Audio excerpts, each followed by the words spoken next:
lá no terreiro de Aruanda. Mamãe de Umbanda chama na luz da estrela guia, chama seus filhos de fé, chama o povo. Bom, dando continuidade, Pai Mário, o que você diria para uma pessoa que esteja assistindo esse vídeo nesse momento, que seja um médium, que tenha tido algum contato com o livro do Mata, com a raiz, esteja curioso, mas hoje em dia são tantas opções, são tantas pessoas falando de uma forma deturpada da raiz, de uma forma confusa. Você, como o filho direto de Mata e Silva, poderia dizer para essa pessoa de que caminho ela poderia escolher para seguir dentro dessa linha? Olha, na verdade, tem dois tipos de pessoas que tomam contato com as obras do Mata.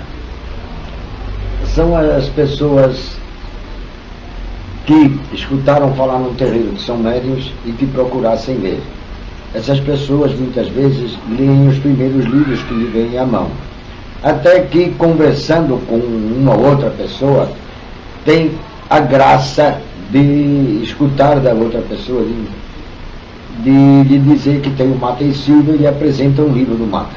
E ele começa a ler, começa a se entusiasmar e começa a procurar pessoas ou terreiros onde se fala em Mata e Silva, onde se fala em raiz de Guiné, e onde ele ache uma esperança, porque os livros do Mata são, todos eles, do princípio ao fim, de uma coerência inquestionável.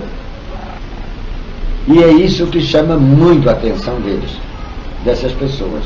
Tem um livro que se chama, acho que é Umbanda e o Poder da Mediunidade, onde tem relatados lindos casos de Umbanda, onde o Mata relata ali 0,001% de toda a vida dele, de casos que aconteceram, de questões em que ele meteu a mão.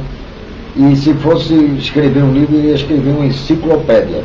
Eu poderia escrever uma enciclopédia de casos que aconteceram comigo nesses hoje 40 anos, juntando os do meu pai, dos outros médiums, que era tudo médium bom que tinha lá, médium muito bom, com boas entidades, de criança, caboclo, preto velho e Exu. Podíamos escrever uma enciclopédia de casos, que acontecia com todo mundo, não era só com o Mata, não. Porque num terreiro, as entidades todas incorporam, e as entidades vão tratando de seus casos e vão dando conta desses casos, sem fazer besteira, com nada incoerente. Bem, a pessoa primeiro usar o bom senso, e quando começa a ver, o Mata enfatiza um negócio de Exu, onde enfatiza só uma coisa: não tem matança, não se usa encruzilhadas de rua, e saiba distinguir as classes de elementais e elementares, porque tem Exus elementais e tem Exus elementares. Aí, saber distinguir isso. Essas pessoas começarem a verificar nos terreiros que vão aquilo que fazem, porque aonde na tronqueira começa a ver coisas que fala do Mata, mas leva bife de fígado, bife disso, bife daquilo, galinha, pé de galinha, coisas assim, é bom cair fora, porque só fala no Mata, mas no Mata e Silva não conhece absolutamente nada. Uma outra coisa são coisas que são mais sutis. O Mata na raiz de Guiné, isto é, na maneira de Pai Guiné fazer a Umbanda e zelar pelos seus médios, e os médios compartilharem dessa unidade, não se admitia bebida, em excesso, e, aliás, nem bebida, e muito menos em excesso. Lá, dos tempos que eu passei com ele, dos anos que eu passei, acredito que não foram poucos, foi uma vida, só tinha 2 entidades que ele permitia beber. Porque as entidades sabiam a quantidade e o porquê, que o Mata também sabe. E que não vem ao caso aqui explicar, porque sempre vai dizer alguém que para se afinizar ou qualquer coisa precisa de uma quantidade assim e não assim. Então não vamos discutir isso, até para não incentivar discussões de que medição de necessidade vai de acordo com cada pessoa. Isso fica fora de questão.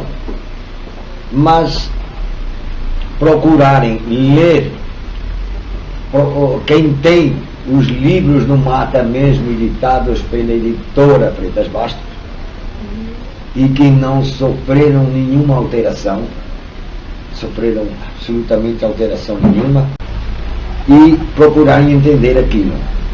Não vão na conversa, não caiam na conversa de quem está dizendo que faz a raiz de Guiné, e quando você chega lá não tem nada de raiz de Guiné.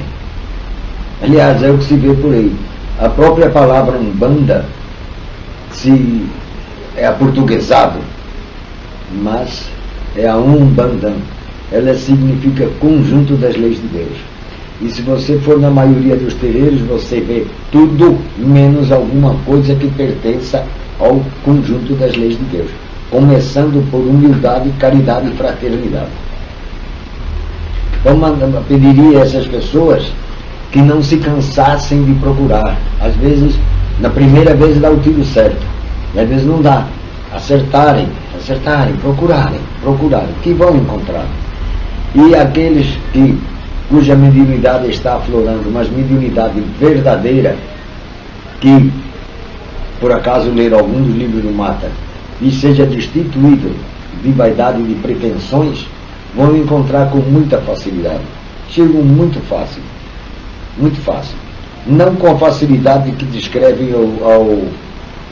em livros ou em discursos de pessoas que conheceram o Mata, e conhecer é encontrar a pessoa, vamos dizer, o conhecer como encontrar a pessoa, porque conhecer o Mata precisaria conviver com ele muito mais tempo do que o vê-lo 5, 6, 7, 10, 15 ou 40 vezes. Era conviver com ele, conhecê-lo mesmo, né? E o Mata como pessoa e o Mata como médium. Como médium seriam as entidades que estariam atuando, já não seria o Mata. E o Mata seria muito mais difícil até de conhecer do que conversar com as entidades. Entidades dificilmente alguém conhece, né? Conversou, mas não conhece. E o Mata seria tão difícil quanto conhecer as entidades. Assim, eu diria para essas pessoas persistirem na sua busca, porque quem busca com boas intenções vai encontrar.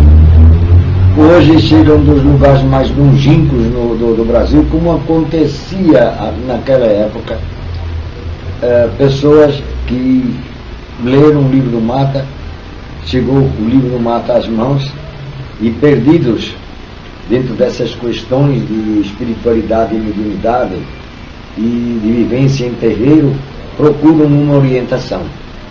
E que a gente procura dar sem desfazer daqueles que falam sobre o mesmo tema, só que são exagerados e que procuram buscar trazer para si os louros que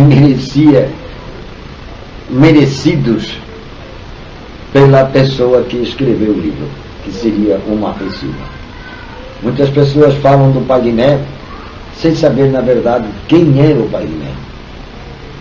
E quem era, aliás, nem qualquer preto velho que tem por aí, não sabem quem é.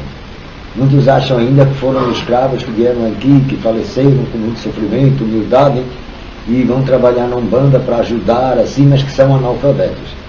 Pois esses potentados de sabedoria espiritual, que se travestem, muitos nem pretos nem velhos são, são potentados que foram aparecendo no decorrer do mundo, que o mundo não foi criado agora em 2000, não começou no ano, vamos dizer, e agora nós estamos em 2015, não, tem muito mais tempo.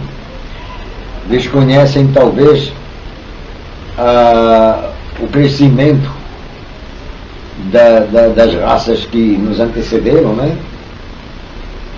E que foram altos sacerdotes. Não vão pensar que a raça negra ficou aí por 100 anos, 150 anos e acabou a raça negra, não, foram milhões de anos. Enfim, mas aí discutir, não vamos discutir antropologia, nem um bocado de outras coisas que não vem ao caso. Vem dizer que o mundo não se fez ontem e a sabedoria de hoje é uma cópia daquilo que existiu anteontem, anteontem, anteontem. Já vem do passado. Assim, procurem persistir, procurem entrar num terreiro e observar, e quando aquele que estiver comandando o terreiro começa a se jactar e dizer que é ele, o próprio isso ou o próprio aquilo, começar a desconfiar. Só isso. Começou já, está, pois não. Eu queria saber o seguinte, uma pessoa, só pegando o gancho do que foi perguntado anteriormente, uma pessoa teve contato com as obras, com a literatura de Mato Seco.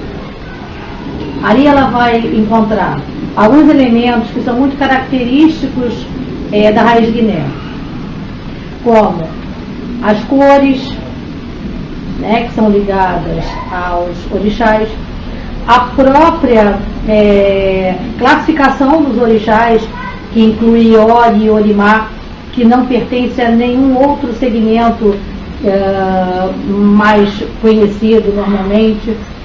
Enfim, a guia, que é normalmente uma guia única, ligada à vibração original, enfim, todos esses elementos.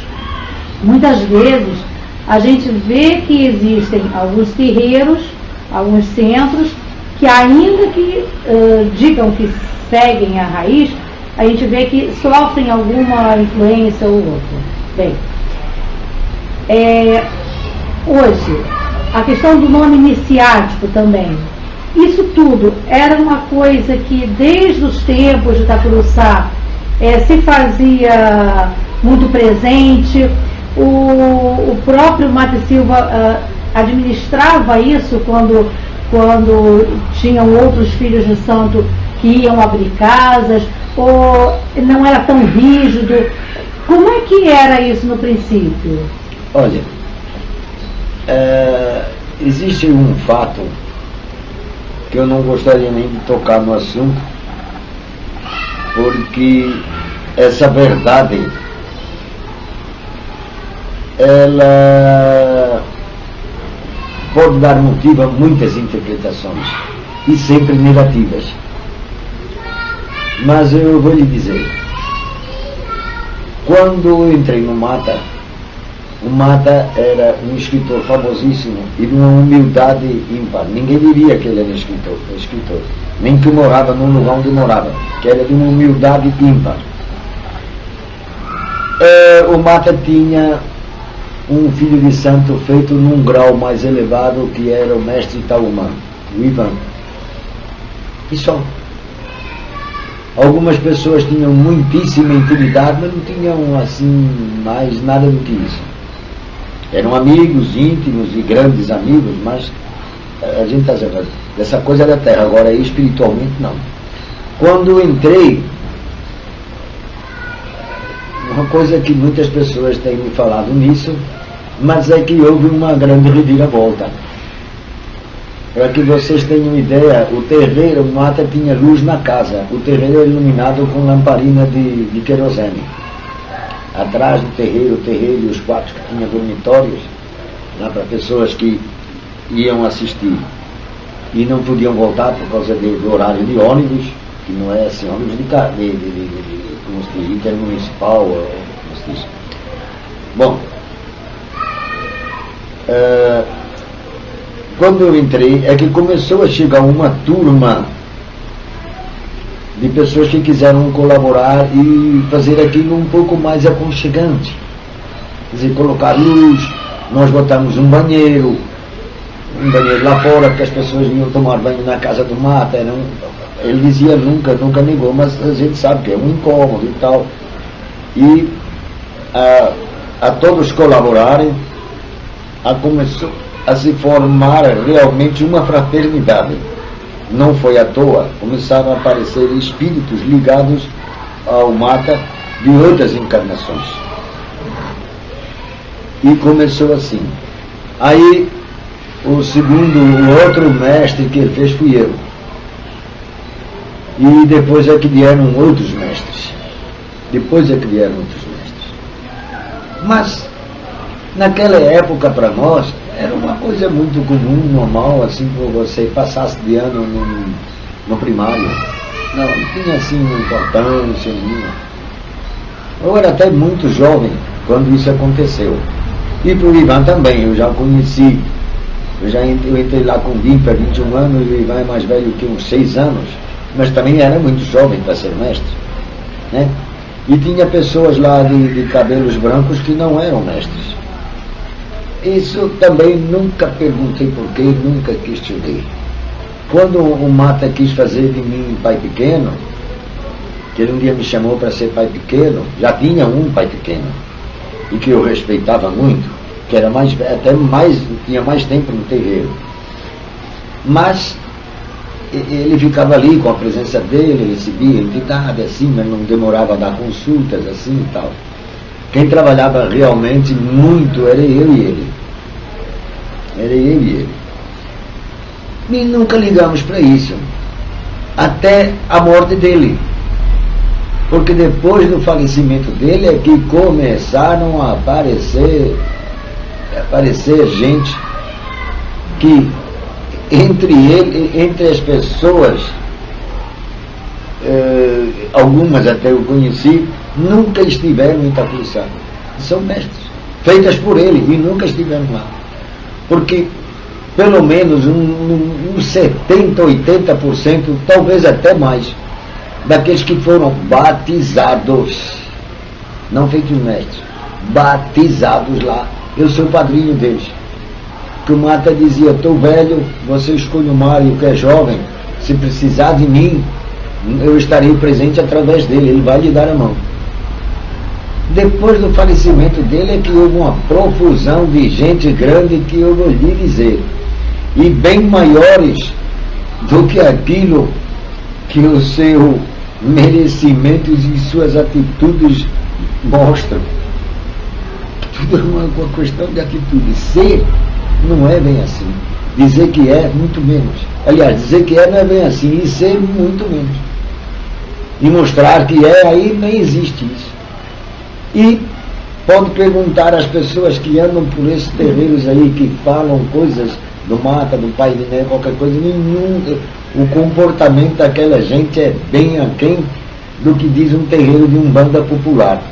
E puxo isso aí porque as pessoas querem menosprezar a Umbanda popular, que é a Umbanda não tem iniciação, não conhecem essas coisas, mas tem médiuns de fato, de direito, e tem entidades de verdade. E seria muito bom as pessoas irem com o coração, muito desses mestres no terreiro de Umbanda popular, e cair na mão de um preto velho, de um caboclo de verdade, porque aquela gente tem também, aprender um pouco de humildade. Porque nós estamos cheios de lições. Dentro do nosso meio, tem muitas lições de humildade dadas por pessoas, entidades do terreiro de Umbanda popular. Então, o fato é que nessas coisas de mestrado começou a se incentivar isso como uma, vamos dizer assim, sem medo de errar, uma exploração muito da vaidade, de interesses da pessoa e da vaidade pessoal, dos pretensos mantos azuis. Hoje o que tem uma profusão de manto azul, de casaco azul, de isso azul e até de outras cores. Tá? Aí, como se o manto azul fosse fazer alguma coisa a mais, fosse tirar o cara da verdade dele.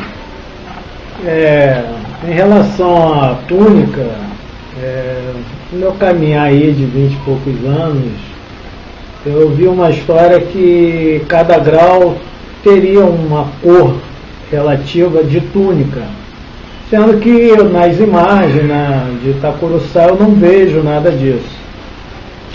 Isso seria uma verdade? Como naquela época em Itacuruçá nós não tínhamos internet na época que o Mata era vivo, então essas imagens dele não eram difundidas. E mesmo se tivesse internet na época de hoje, só o Mata só deixava filmar alguma coisa se fosse para recordação de uma pessoa, com a recomendação de não colocar aquilo no vento. Não colocar aquilo no vento. Pois bem, hoje que o Mata está falecido, as pessoas botam aquilo assim, seria isso, para mim até dói, que é a mesma coisa de jogar no lixo uma coisa sagrada, uma coisa simples, mas sagrada. Simples, mas sagrada. Hoje todo mundo quer usar azul. O camarada, não adianta a idade. A Umbanda tem uma coisa que tem que ser conhecida, o cerne da Umbanda. O cerne é a semente que movimenta tudo isso. E as pessoas conhecem 30% da parte exterior. Da parte interior não conhecem nada. Não conhecem nada. Então, ficam escondendo essas coisas, chamando a atenção para balangadãs, para um bocado de coisas, para cores, cateado, assim, e outras coisas mais. E se fossem saber realmente a função das cores na própria natureza, não fariam nenhuma besteira dessas. Sendo que a cor azul significa calma, tal, ótimo, uma beleza, que é uma verdade e tal. Uma verdade. Mas ela tem que ser viva, vibrante, atuante. Ter vida. Ter vida. A intermitência de uma luz daquelas lá. Né? A cor estática como o azul assim, depende muito de você ver a cor. Aí já não é a coisa da cor, já é a sua. A interpretação. E assim, nós vemos aí um bocado de coisas que são umas bobagens. É bobagens. Não sabem nem porquê. Agora inventam. O camarada gosta de sair cor-de-rosa, choque, e vai dizer que é coisa de criança, de elevado grau, e as pessoas aceitam. Ué. Tem problema não. Ué.